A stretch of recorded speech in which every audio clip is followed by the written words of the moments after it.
Senhores telespectadores da UniTV, canal universitário, muito boa tarde. Nesse momento, damos início ao programa Grupo Mônaco de Cultura e Saúde, que vai ao ar, ao vivo, todas as terças-feiras, às 15 horas. Neste primeiro bloco, o Bloco de Cultura, temos a honra de receber como convidados a coordenadora da Rede de Bibliotecas Populares Municipais de Niterói, a professora Nelly Rigó Geraldes, e a escritora acadêmica, membro de instituições culturais, autora de diversas obras, Edel Costa. Boa tarde, professora Nelly. Boa tarde, Edel Costa. É uma honra recebê-las aqui em nosso programa. Boa tarde, Mônaco. Vamos iniciar o programa com pergunta a Edel Costa. Edel, como você se sente em participar da reinauguração da Biblioteca Silvestre Mônaco na CESU, na Ilha da Conceição? E também sabemos que você estará autografando livros infantis. Gostaria de saber quais deles. Pois não, Mônaco. Primeiramente, eu gostaria de cumprimentar os fiéis telespectadores. Depois, agradecer a Mônaco, Carlos Mônaco, que encontra aqui à minha esquerda, pelo convite. E também a equipe do canal 17, da UF, pela acolhida, pela receptiva. Muito obrigada. Bom, indo agora à resposta do Mônaco, a pergunta do Mônaco, a resposta é a seguinte: sabemos da importância que uma biblioteca proporciona para o ser humano. O idealizador de redes públicas de leitura de escolas, professor Edmir Perrotti, nos diz: biblioteca não é um amontoado de livros. A biblioteca funciona como uma ponte entre o ambiente escolar e o exterior. Sinto-me honrada em participar desse momento tão significativo, Mônaco, que é a reinauguração da Biblioteca Silvestre Mônaco, na CESU, Ilha da Conceição. Estarei distribuindo meus livros infantis, coleção Bolha de Sabão, que se encontram aqui, são 4 livrinhos infantis, 4 livros infantis, sendo que esse é Vivo Campeão, João, A Casa da Menina Fofinha, Mostra, para um pouquinho. Peixes, Isso. Leão, Rei Leão, Leãozinho, acho que eu troquei. E também esse último, são 2 livros, 1 e 2. Lindamar, a menina que virava peixinho, e Gabriel, o peixinho preocupado. É uma história interessante, porque fala sobre a poluição dos nossos mares. Então, essas são as obras infantis que estarão sendo lançadas no dia 11, próximo, na reinauguração da Biblioteca Silvestre Mônaco, por sinal, meu saudoso pai. Passarei a pergunta agora para a professora Nelly. Professora, fale um pouco sobre a biblioteca que será reinaugurada agora no próximo dia 11 de julho, na Ilha da Conceição. Olha, é um imenso prazer essa reinauguração, que essa biblioteca anteriormente estava situada em Itaipu. Infelizmente, a casa era alugada, era da regional, e nós tivemos que sair do local. E aí foi um grande problema, onde colocar a biblioteca. Em Itaipu nós não achamos, e queríamos um local que tivesse desejoso da biblioteca, né? Onde a biblioteca fosse útil, onde as pessoas quisessem esse espaço. Foi quando encontramos o CESU, que é um espaço comunitário, e começamos a procurar e solicitar sala. Conseguimos, de início, uma sala. Mas uma sala era muito pouco para o acervo que nós tínhamos ali.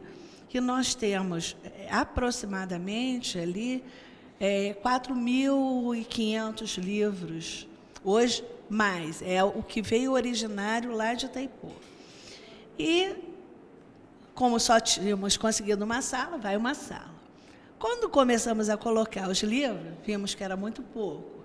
Aí pedimos a segunda sala. Acomodamos. Mas não fizemos a reinauguração, era final de ano e tal. Começou, de início, as pessoas que cederam espaço não acreditavam muito na biblioteca, né? Achavam, não, a criançada não vai vir. E vieram como abelha no mel, né? As crianças começaram a frequentar muito a biblioteca e solicitar muito. E o espaço de 2 salas já se tornou pequeno. Conseguimos, mês passado, mais uma sala. Então, nós vamos reinaugurar com 3 salas e já com um diferencial da biblioteca originária, porque vamos ter um mini telecentro integrado à biblioteca, que é, hoje, o Sistema Nacional de Biblioteca já aponta isso, né? E com muita alegria de ter uma escritora nessa reinauguração, autografando seus livros, porque para a criança é muito importante que ela veja que o autor está vivo, está produzindo, que às vezes a criança tem ideia que o autor já morreu, né? E é importante quando ela trava o contato com o autor. Então, eu tenho assim, muito a que agradecer a Edel. Quando vi seus livros, adorei, porque ela tem a singeleza, né? Lógico que a parte de ilustração é muito importante, mas muito mais importante é o texto. Então, eu fico muito feliz por isso, né?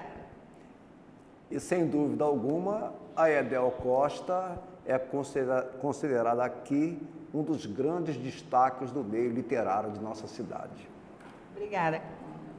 Edel, na sua visão, qual a importância dos livros infantis?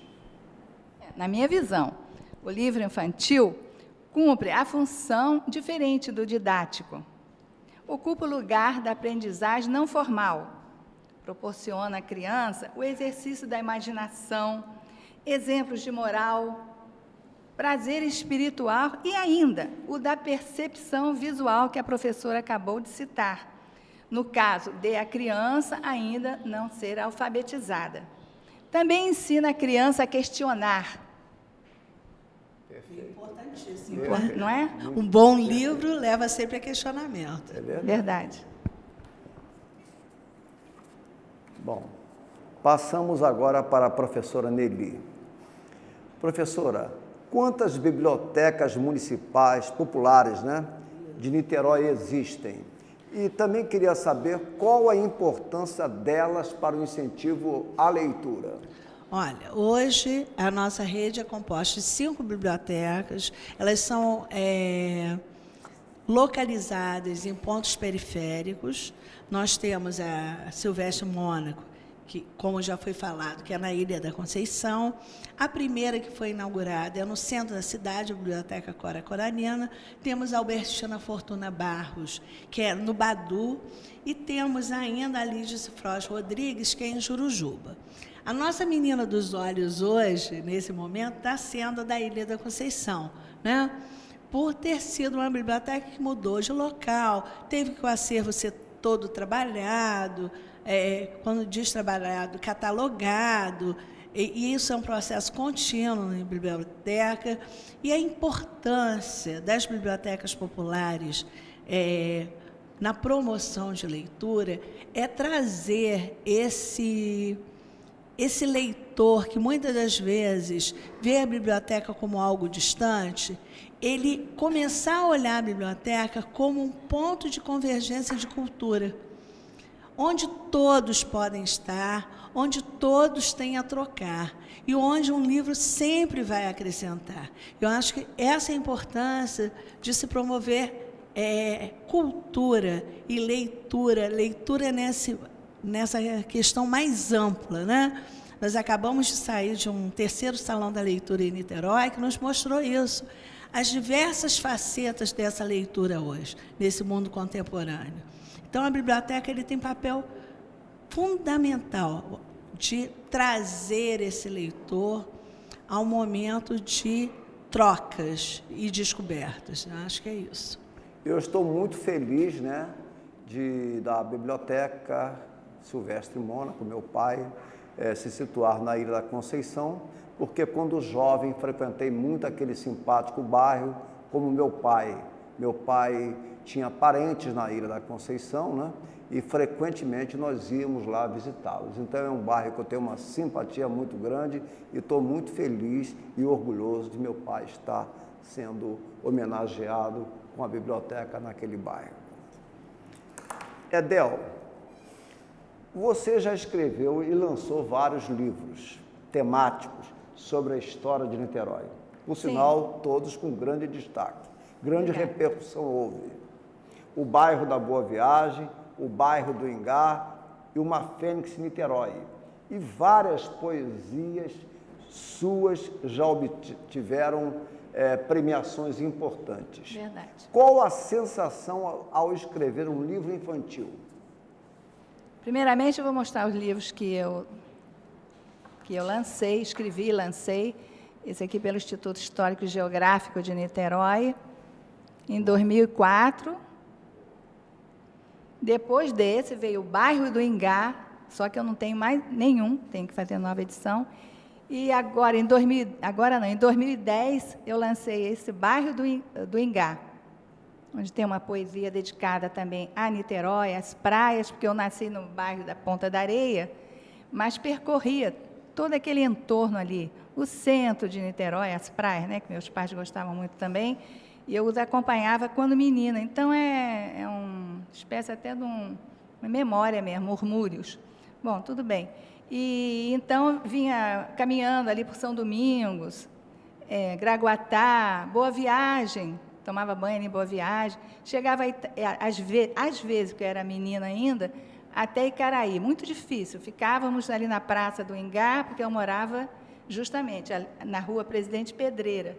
E aí era um dia maravilhoso, eu levava um saquinho cheio de tatuís, meu irmão também, de conchas, aquela coisa gostosa. Bom, mas vamos à resposta a pergunta que o Mono me fez. Escrever um livro infantil, a sensação que eu tenho é que estou, na hora, com os pés na realidade, os pés no chão, e as mãos, a caneta percorrendo, assim, um mundo lúdico das palavras. Este mundo é só meu. É como eu me sinto, Mônaco. Muito bem.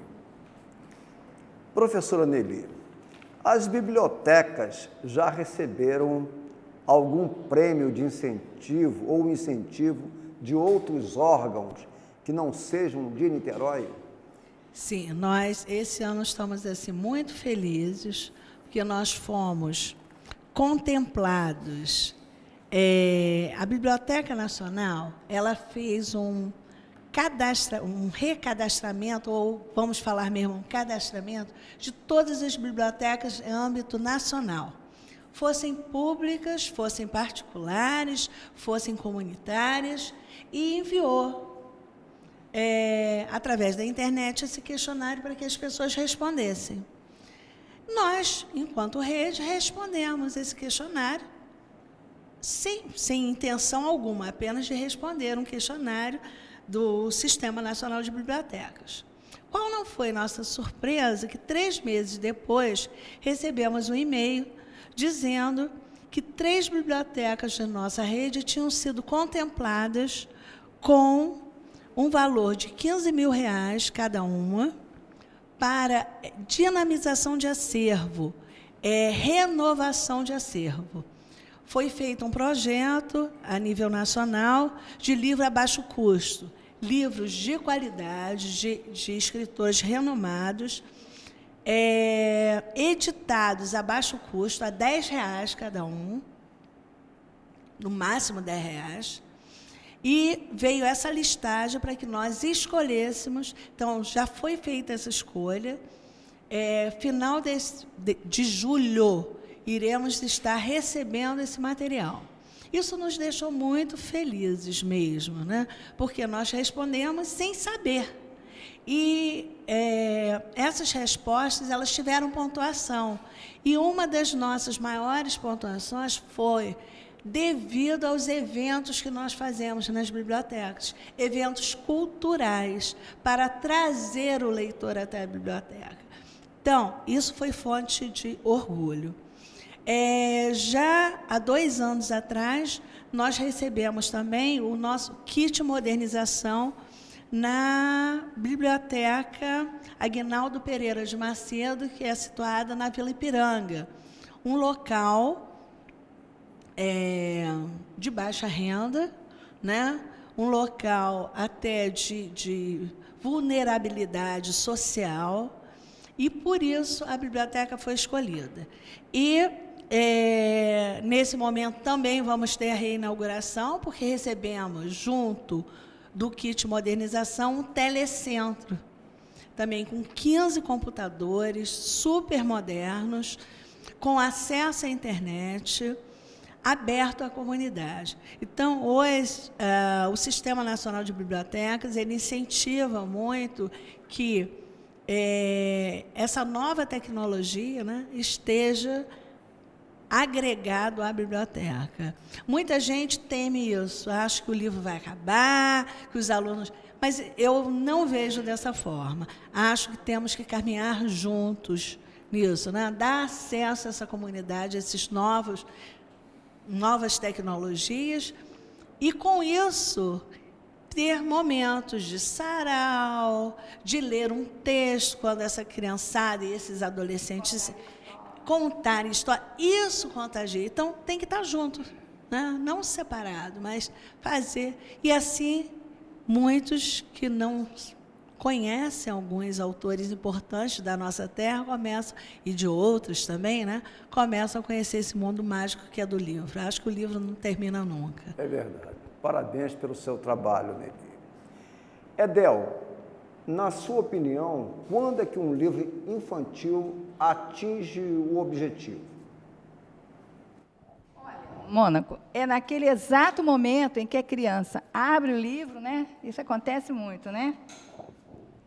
No terceiro salão de leitura, nós distribuímos, né, os livros para as crianças. Então, alguns pegam, olham, fecha, sai correndo, vai para o colo da mãe, enfim, tem qualquer reação. Mas quando a criança abre, como aqui, né, vê a figurinha assim, porque ela não sabe ler, ela ainda não está alfabetizada. Aí fecha também assustada, aí olha aqui também, criança é um bichinho muito assustado. Aí fecha, aí daqui a pouco abre outra vez, procura aquela páginazinha da ilustração, aí você vê, você sente assim, uma sensação maravilhosa, pô, eu consegui o objetivo, a criança se empolgou, porque é isso que a gente quer, né? Que a criança abra. Agora até estão elaborando, né, as artesãs, aí, livros de tecido para a criança levar para a banheira, enquanto está tomando banho, fica manuseando aquele livro, vendo figuras. Isso é tudo muito bom, porque isso prepara a criança para ser aquele adulto que gosta de livro, gosta de estudar, né, professora? Não é isso? Com certeza. Não é? Mundo da descoberta, né, Pois é, Edel? mundo da descoberta.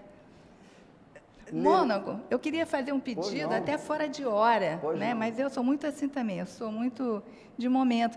É que, ao falar sobre esse livro aqui, eu esqueci de... Tem esse também, Bougainville em Flor, que eu lancei também em 2011, de Aicais. E tem esse livro aqui do qual nós falamos, Uma Fênix em Niterói, que é um livro que eu dediquei à memória, em homenagem também ao almirante Benjamin Sodré. Posso falar um pouco? Eu tenho tempo para falar? Porque eu morava em frente à Ilha da Boa Viagem, ali na Praia de Caraí, 491, no apartamento 302, e meu cenário era olhar a Ilha da Boa Viagem. Isso de manhã, à noite, à tarde. Aqui tem um poema, logo no início, dedicado a ela, falando sobre isso, que eu descerrava a janela e avistava a Ilha da Boa Viagem, de manhã, à tarde e à noite. Tem tudo isso aqui. Mas, ao almirante Benjamin Sodré, nesse livro eu dediquei cerca de 8 páginas só falando sobre a figura do Benjamin, do almirante, né, que chegou ao almirante, o lobo do mar. Falar sobre a história da Ilha da Boa Viagem e a Ermida, sem citar o almirante Benjamin Sodré, figura humana de personalidade marcante devido à sua postura ante a sociedade, trabalho e família, impossível, já que o mesmo dedicou parte de sua vida à administração da Ilha da Boa Viagem. E aqui também existem uns relatos de vários acadêmicos, dos filhos do... o livro deu oportunidade às pessoas poderem se externar, né? Então, aqui tem também não sei se vai dar tempo, se poderia, nós acadêmicos temos o hábito de ler, eu não sei recitar, né, mas ler os trabalhos dos nossos pares. E aqui nesse livro, o acadêmico Alberto Vale deixou um soneto que eu gostaria de ler em homenagem, em memória, né, ao almirante Benjamin Sodré, que ele intitulou assim, Rejuvenescimento, dedicado ao casal. A velhice que a muitos entristece, nunca vos importou, nem vos deprime, porque há o amor que vos rejuvenesce, e as vossas vidas nova força imprime. Vós fizestes do amor sincera prece, que eleva, que ilumina e redime, e no inverno da vida vos aquece, banhando os corações de luz sublime. E o vosso amor, que tem durado tanto, na vossa senetude doce encanto, como se vê, como se o véu do tempo não sentisse, há de sempre existir, sereno e doce, como se a vossa mocidade fosse, recomeçar agora na velhice. Então, isso aqui é dedicado ao almirante Benjamin Sodré. Belo trabalho. Parabéns. Alberto Vale, acadêmico. Passamos agora para a professora Nelly. Quais os projetos que são implementados hoje nas bibliotecas? Olha, é aquilo que eu disse para vocês. A biblioteca ela tem que proporcionar vários momentos. E nós temos, toda quinta tem história, toda quinta-feira na nossa rede, às 10 horas da manhã e às 15 horas, nós temos histórias para as crianças. Temos DVD de ver e debater, onde passamos DVDs, filmes e debatemos. Temos exposições, sarau de poesia e Li e Gostei, que é um mural onde os usuários recomendam livros que tenham lido. Nós já fizemos vários eventos, inclusive quando do aniversário de Niterói, já por 2 vezes fizemos exposição não só de textos literários de autores de Niterói, como exposição de pintura, exposição de fotos de Niterói, e todas as nossas bibliotecas têm a estante niteroense. O que é a estante niteroense? São livros de autores de Niterói e livros que falam de Niterói. Nas 5 bibliotecas, nós temos em destaque a estante niteroense, né? Isso foi uma iniciativa assim que a gente assumiu, né? Assim que foram criadas bibliotecas, foi, então, dado destaque aos autores niteroenses e aos livros que falam da nossa terra. Muito bem. Edel, sabemos de sua paixão pelos livros. Você hoje ocupa o cargo de diretora de Patrimônio e Acervo Literário da Academia Niteroense de Letras. Poderia nos citar alguns autores que aprecia? Pois não, Mônaco. Desde 2009 que eu atuo como diretora do Acervo de Patrimônio da Academia Niteroense de Letras e a biblioteca também. Os livros que nós encontramos lá, além dos infantis, né, que são os autores, Olegário Mariano, autor das Cigarras, né? Correia Júnior, Henriqueta Lisboa, Clarice Lispector, Maria Clara Machado, agora presidente da BL. Nós temos também clássicos como Camões, Manuel Bandeira, Euclides da Cunha, enfim. Nossa biblioteca ela é eclética, possui desde os clássicos até os contemporâneos, que são dos acadêmicos e demais escritores. Por estar engajada na literatura infantil, desculpe, e em uma autobiografia, adotei como livro de cabeceira o livro As Palavras, de Sartre. Li e gostei. O livro revolucionou o memorialismo e autobiografia, como sabemos. Passa com lucidez e rigor a história de sua infância vivida entre os livros da biblioteca de seu avô, Charles Weiter, escritor, tradutor e professor universitário. Sartre, nesse livro, nos diz: nunca brinquei como as outras crianças, nem atirei pedras em passarinhos. Os livros foram meus passarinhos, meus animais domésticos. Muito bem. Lindíssimo, muito bonito. Nelly, queria saber como vem sendo tratado hoje o acervo das bibliotecas e, ao mesmo tempo, também queríamos saber se há algum projeto que vai merecer destaque no segundo semestre. E como será? Eu queria aqui destacar o trabalho da equipe da rede de bibliotecas, né? Nós hoje temos na rede 4 bibliotecários e, assim, um cuidado muito grande. Eu acho que cada um cumpre seu papel. Temos as bibliotecárias e temos o que é chamado auxiliar de bibliotecas. E nós temos, assim, honra de nossas auxiliares, todas têm faculdade, algumas com pós e uma mestrando, né? Então, não importa o trabalho que você faça dentro da biblioteca, o importante é que você goste de ler, que você incentive a leitura. Agora, o trabalho do bibliotecário é muito importante, né? Porque é aquele que trata o livro. Nós, lá, quando temos a visitação escolar, nós falamos, que pena que eu não trouxe um livro aqui catalogado, né? Eu deveria ter vindo com um livro. E eu mostro para as crianças, tem etiqueta do livro, eu costumo dizer que aquilo é a carteira de identidade do livro, né? Fazendo uma comparação para a criança. E esse tratamento do livro é feito pelo bibliotecário. Eu, enquanto gestora ali daquele espaço, eu não permito que ninguém faça uma catalogação de livro. Essa tarefa é do bibliotecário. A nossa tarefa é uma outra tarefa, que é do incentivo da leitura, o trato com o livro. Agora, essa catalogação é feita por elas, né? Então, eu vejo que a rede hoje, e desde o seu início, acho que sempre foi tratada com muito respeito, mas cada vez mais nós estamos aguardando agora a chamada, nós tivemos concurso de bibliotecários e vamos chamar bibliotecários para a rede. Isso é muito importante, né?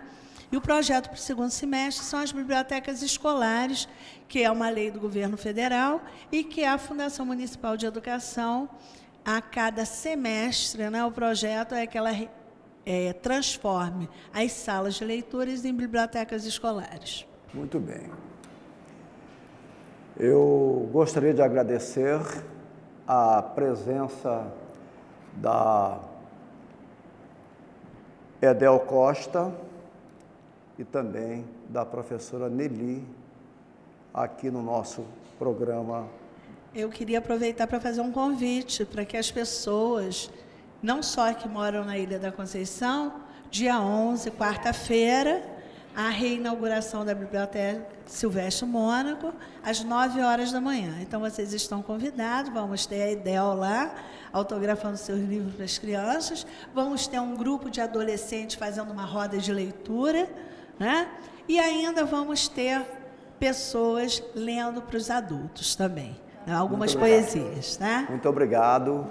Amanhã, na Academia Niteroense de Letras, roda de leitura, às 17 horas. E quinta-feira, lançamento do Sandro Pereira Rebel na Biblioteca Pública de Niterói, Biblioteca Geraldo Bezerra Montedônio Bezerra de Menezes. Despeço-me agradecendo a presença da coordenadora da Rede de Bibliotecas Populares Municipais de Niterói, professora Nelly Rigó Geraldes, e da acadêmica e grande destaque Edel Costa, que estará na Câmara Municipal saudando os novos homenageados com a medalha José Cândido Carvalho, Gilson Rangel Rolim e também Luiz Antônio Barros.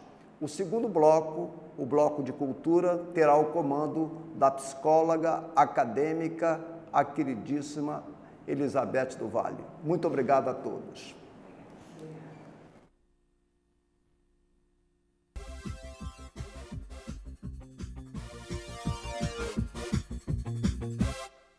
O Laboratório Horto Viveiro está fazendo aniversário.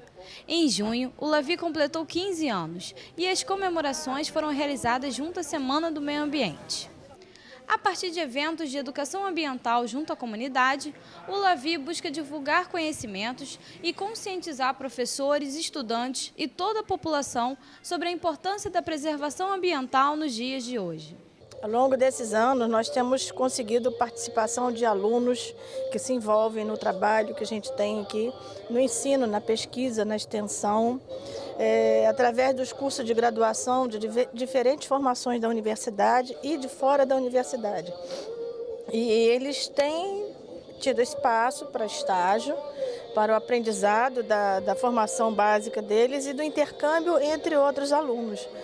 E é importante mostrar como esses alunos de diferentes áreas de conhecimento têm agregado para a sua formação. A equipe do LAVI também conta com alunos de diversos cursos, sendo um espaço com diferentes ideias e atuações sobre a educação ambiental. E isso promove um grande aprendizado fora das salas de aula. E a Jane me deu a oportunidade, que foi uma das maiores oportunidades, que foi de ser uma bolsista PIBIC. As maiores porque eu tive como atuar na minha área, eu tive como aprender como profissional, porque você vem dentro da sala de aula, você tem o conhecimento, mas você adquire o conhecimento perfeito. Os 15 anos do Laboratório Horto Viveiro também teve a participação de ex-alunos que contaram como foi fazer parte desse projeto. Fui bolsista aqui do Laboratório Horto Viveiro, do projeto Interações, em 2007. Fazem 5 anos e é um trabalho gratificante que a Jane realiza aqui com os alunos, com a comunidade em geral, né, nos eventos da Semana do Meio Ambiente, Semana da Primavera e no projeto do Olhar sobre o Meio Ambiente. Então, foi algo que foi importante na minha formação como profissional e como pessoa também. Como parte das comemorações, com o tema Ações Ambientais no Século XXI, retrospectivas e propostas, a equipe do LAVI e diversos professores da área promoveram uma série de palestras e debates. O objetivo era discutir junto à comunidade acadêmica assuntos como o meio ambiente e a formação do profissional na área ambiental. E com a tão desejada festa de 15 anos, o LAVI também deseja dar novos passos. Nós temos um espaço pequeno para atender ao número de alunos, por exemplo, da engenharia agrícola, que já está em torno de 50 alunos, e de recursos hídricos também. Então, nós fazemos tudo aqui ao ar livre. E agora, há necessidade de um espaço, nós vamos construir no segundo piso, sobre esse, né? E, se Deus quiser, o ano que vem nós teremos já o piso construído.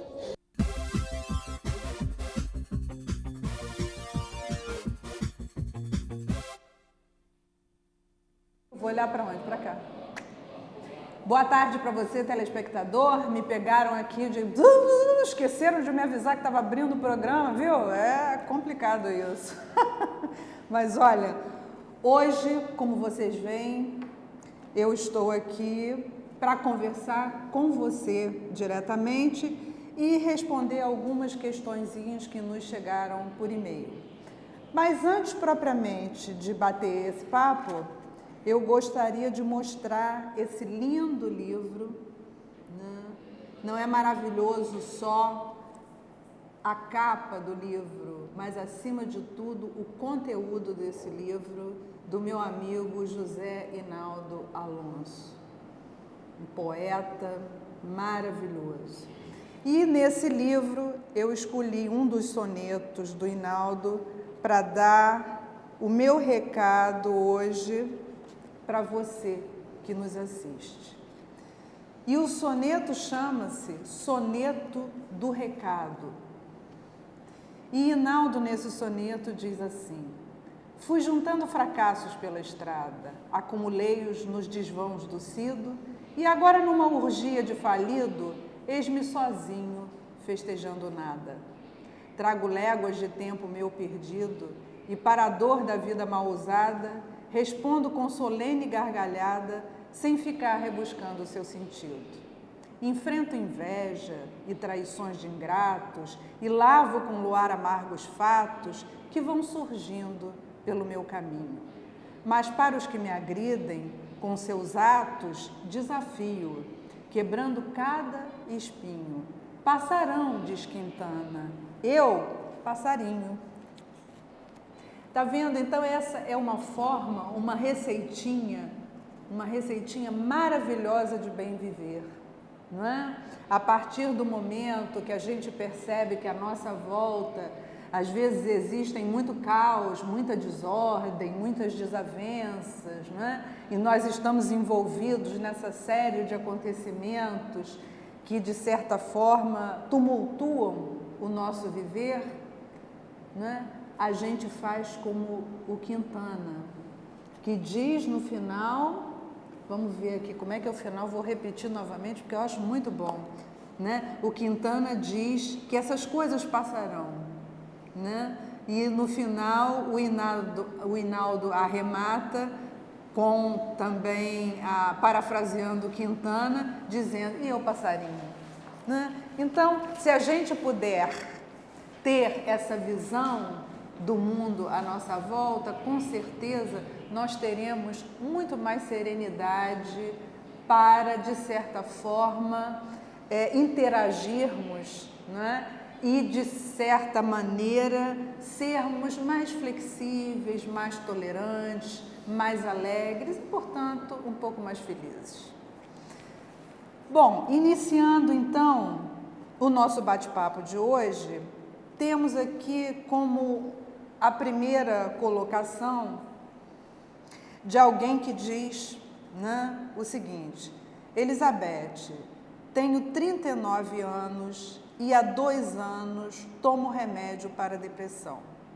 Já tentei parar e acabei voltando, pois sem o remédio me sinto desanimada e a vida perde o colorido. Será que vou ter que tomar medicamento para sempre?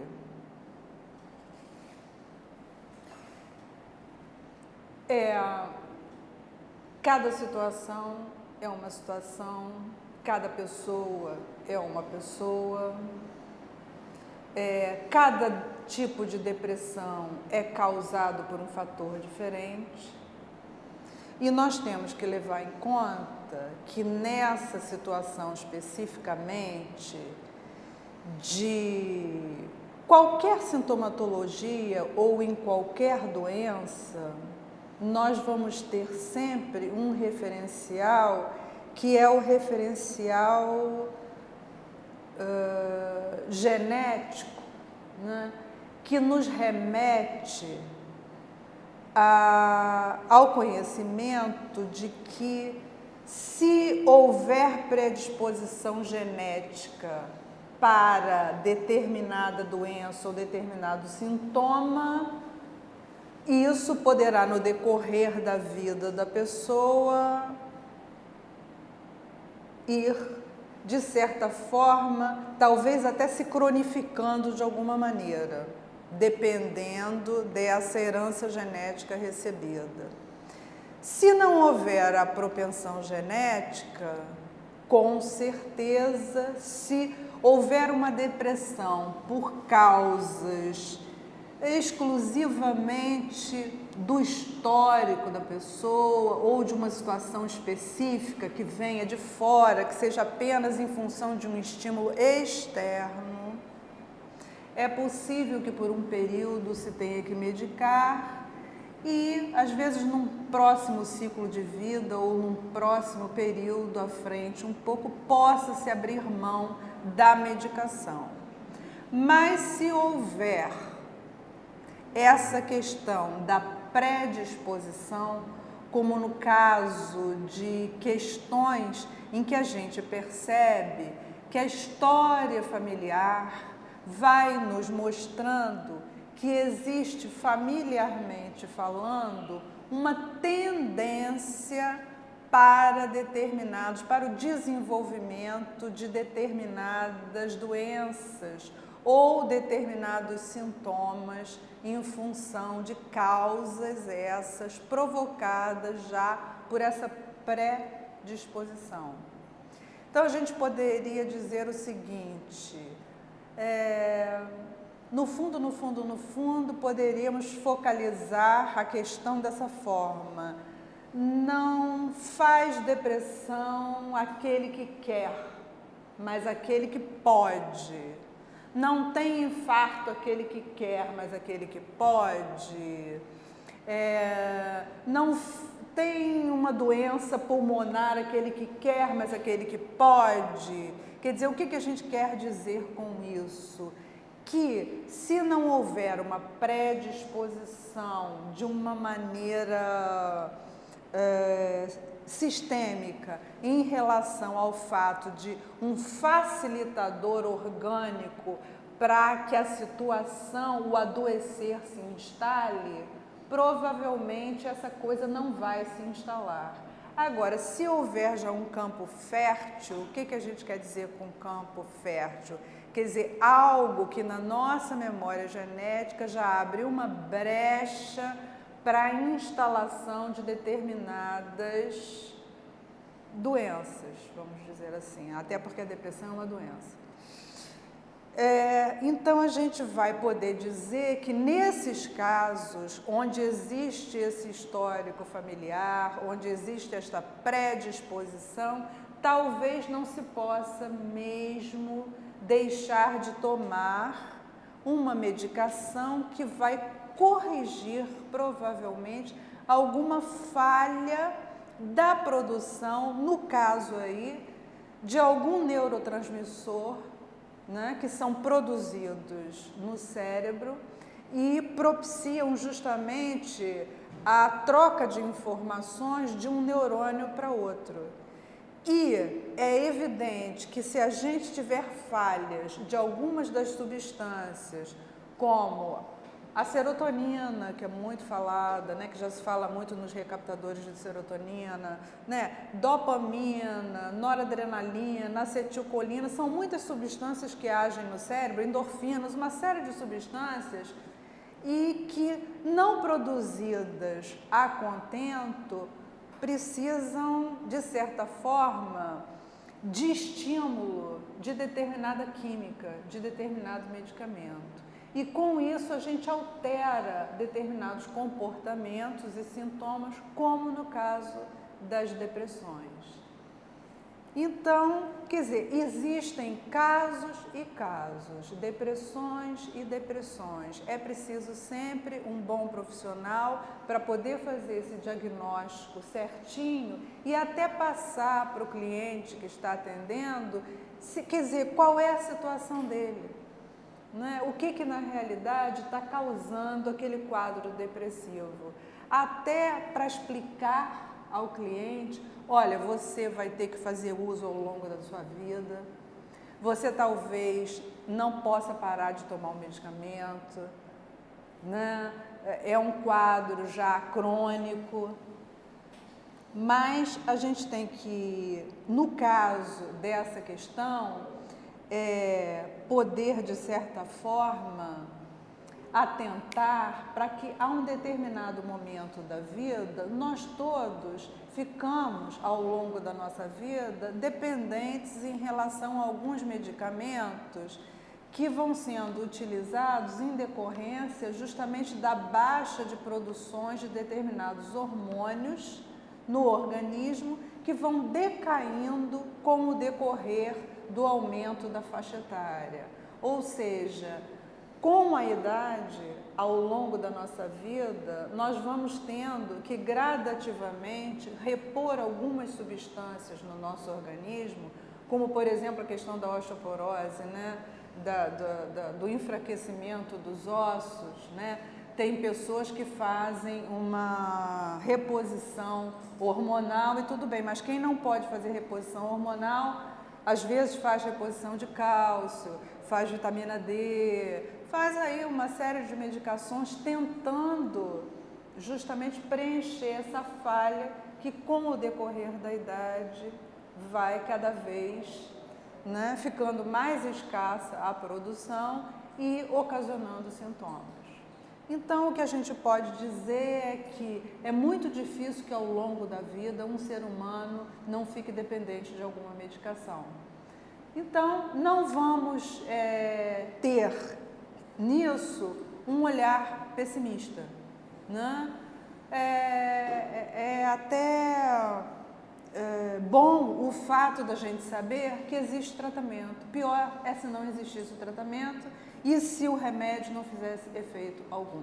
Ainda bem que existem medicamentos que melhoram esses quadros e que permitem às pessoas que utilizam essa medicação saírem dessas fases de sofrimento agudo. Num segundo questionamento, a gente tem aqui: gostaria de saber se a depressão pode provocar outras doenças. Sim, sim.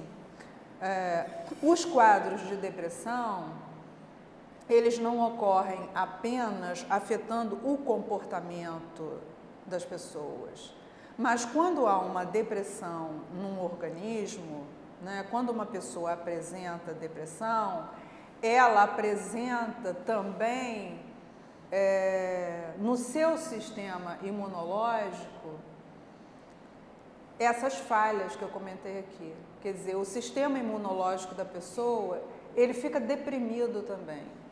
Então, há, de certa forma, no organismo como um todo, a abertura justamente de brechas que poderão dar entrada com esse organismo mais fragilizado e um sistema imunológico caído, quer dizer, mais lento, né? A possibilidade justamente de aí doenças oportunistas, né? Então, a depressão é sim uma porta aberta para uma série de situações, provavelmente, que podem ser, de alguma forma, solucionadas a partir do momento que se trata a depressão. Então, é muito importante poder tratar a depressão. Um terceiro questionamento. Elizabeth: estou terminando a faculdade de fisioterapia, mas ainda não consigo me controlar quando fico diante de um paciente com algum ferimento. Me sinto mal quando vejo sangue, fico pálida, minha vista escurece e tenho sensação de que vou desmaiar. O ambiente hospitalar me deixa tensa. O que fazer para melhorar? A gente sabe que na história da questão aí da fobia, né, dessa situação de não conseguir lidar com determinadas situações, como no caso as pessoas que em contato com o sangue amarelam, né? Também existe em decorrência disso uma predisposição que a gente tem que levar em conta. Provavelmente um fator familiar também, um fator aí na história de vida dessa família e dessa pessoa que apresenta essa sensibilidade, e que nós poderíamos dizer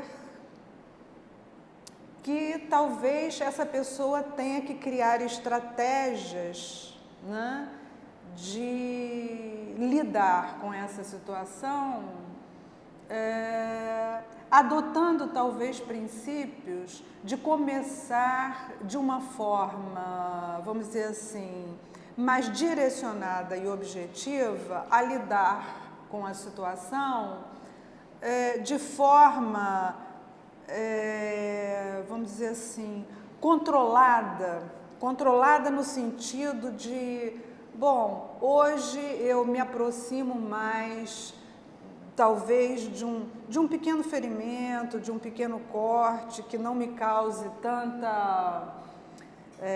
tanto mal-estar, quer dizer, vou me aproximando das situações mais difíceis, mas estrategicamente, por etapas, né? Quer dizer, você não vai pegar uma pessoa que tem esse mal-estar, esse sintoma, e tem uma pessoa se esvaindo em sangue, acabou de sofrer um acidente, você põe essa pessoa para socorrer, né, essa outra que apresenta um quadro gravíssimo, uma situação de choque, de trauma, porque seria uma situação em que essa pessoa não atuaria bem. Mas você pode ir vagarosamente tentando se aproximar, né, para lidar com o sangue de uma forma progressiva, né? Como se usa em terapia comportamental, né? Quer dizer, as pessoas vão sendo expostas ao objeto que causa receio, ou que causa pânico, ou que causa pavor, gradativamente, num processo controlado, em que você vai aprendendo a lidar com a situação por etapas, né? E não submeter a pessoa a uma situação onde ela, coitada, é inundada por aquele estímulo que vem de fora e ela entra num pânico, entra num pavor, faz uma ansiedade aguda e aí nada feito. E às vezes até desmaia mesmo. Bom, passando a um outro questionamento. Tenho 63 anos e perdi minha esposa há 2 anos. Conheci uma pessoa que me traz alegria e bem-estar, mas meus filhos não aceitam minha relação, não querem conhecer a mulher que tem me trazido alegria. Dizem que tem pouco tempo que fiquei viúvo. Espera aí. Não. Dizem que tem pouco tempo que fiquei viúvo. Espera aí. Tenho 63 anos e perdi minha esposa há 2 anos. É isso que eu queria verificar. 2 anos. Conheci uma pessoa que me traz alegria e bem-estar, mas meus filhos não aceitam minha relação. Não querem conhecer a mulher que tem me trazido alegria.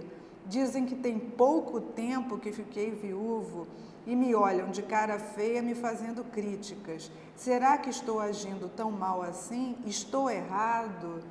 Tenho que viver sozinho? Meus filhos não me fazem companhia. Eles não têm tempo. Nessa situação, a gente tem que ver, tirar conclusões a respeito de uma situação dessas, impõe que a gente tenha consciência do ciclo de vida que a pessoa está vivendo. Uma pessoa aos 63 anos de idade não é uma pessoa que tenha mais uma vida inteira para reconstruir uma vida, mas é uma pessoa que, de certa forma, já está numa fase da vida que ela tem uma consciência grande de que seu organismo já não é mais o mesmo, de que suas funções como um todo, sua performance em todos os sentidos não é mais a mesma. E 2 anos para uma pessoa de 63 anos é muita coisa, não é pouco tempo não. É muito tempo. Então, se a ótica dos filhos é de que tem pouco tempo que houve uma perda pela viuvez, não tem pouco tempo não. 2 anos é muita coisa relativa à idade da pessoa, 63 anos, né? Então, há que se pensar que o sofrimento maior, né, ele vem imediatamente à perda. É imediatamente a perda que nós precisamos de auxílio, que nós precisamos de apoio, que nós precisamos de afeto, que nós precisamos de amparo. Porque com o decorrer do tempo, como a gente bem diz, né, e os nossos antepassados diziam, o tempo é remédio para tudo.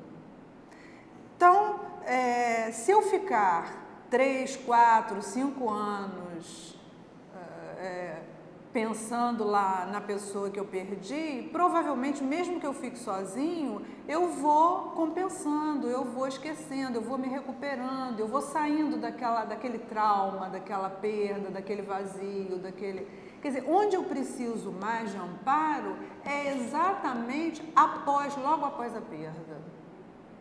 Logo após a perda é que, às vezes, um cônjuge, um companheiro ou uma companheira sente tanto a falta do outro, que às vezes acaba adoecendo e às vezes acaba num óbito também, justamente pela falta do outro. Então, é nesse decorrer curto de tempo que a pessoa precisa de amparo, né? E ela normalmente, ela pede um SOS, ela às vezes começa a ir a médico, ela começa a sentir dor aqui, dor ali, ela começa a ter às vezes crises de choro, a se isolar, a não querer sair de casa, né? Então esses filhos têm que poder ter essa ótica de que não pode ser feita esse balizamento, essa avaliação, né, na ótica do jovem, na ótica de quem tem uma vida pela frente. Mas essa avaliação tem que ser feita na ótica de uma pessoa que já não tem mais tempo de reconstruir como um jovem. Então, há necessidade sim de reconstrução e de reconstrução o mais imediatamente possível. Eu sei que talvez isso para um filho, para uma filha, seja difícil. Mas mais difícil ainda é, às vezes, a gente perder um pai ou uma mãe e, em seguida, perder o outro, né? Quer dizer, você perde um pai e, em seguida, perde a mãe, ou perde a mãe e, em seguida, perde um pai pela falta, justamente, que está fazendo para aquela pessoa que ficou, a pessoa que se foi. Então, se há uma necessidade de preservar o contexto familiar, há uma necessidade de atender a demanda das pessoas que ficam sós, né? Isso é muito importante. Gente, quantos minutos a gente tem? 2 minutos. Então, eu acho que dá para falar sobre a outra questão aqui. Tenho 43 anos e sinto muitas dores no corpo com o diagnóstico de fibromialgia. Minha médica me passou remédios que não estão adiantando muito. Será que isso é coisa da minha cabeça? Engraçado, falou coisa da minha cabeça, eu me lembrei agora que tem um programa, eu não sei se é na Band News, eu não sei se é na CBN, que tem uma psicóloga também que responde e eles usam esse questionamento, essa coisa. Será que isso é coisa da minha cabeça? E agora eu me lembrei disso. Olha, a gente não deve considerar que as dores, principalmente na atualidade, já existem equipes, né, que se preparam e se especializam em tratamento só de dores, né? Então isso vem mostrar para a gente que a estatística está aí revelando que ninguém pode viver com dor, né? Se é uma coisa que eu estou criando na minha fantasia, ou se é uma coisa que na realidade é um processo doloroso que organicamente está me afetando, eu acho que não vem essa questão aí muito agora nesse momento em que equipes se especializam justamente para tratar de dor, porque dor é uma coisa que deprime. Então, se é coisa puramente uma coisa fantasiosa ou uma questão emocional, não interessa. Agora, tem que tratar, porque a dor deprime, né? A dor invalida a gente para várias situações, inclusive para trabalho de uma maneira geral, para a produção do ser humano de uma maneira geral. Então, olha, mesmo que seja uma coisa emocional, uma questão da sua fantasia, tem que tratar, tá? Então, procure seus médicos, sim. Trate, sim. Se um tratamento não está dando certo, procure outro. Gente, estamos no finalzinho, vamos ver aqui o que mais que a gente tem. Gostaria que você comentasse sobre o preconceito que existe na maioria da população em relação ao atendimento psiquiátrico. Tenho observado que quando falo que me trato com um psiquiatra, as pessoas ficam reticentes. Gente, rapidinho, a cabeça adoece, a cabeça é que, de certa forma, comanda o sistema de uma maneira geral. Eu trato do fígado, trato do pulmão, trato do estômago, trato do coração, por que não posso tratar da cabeça? Né? Ela também adoece, ela também tem suas deficiências. Então, meu beijo, não seja preconceituoso, se trate.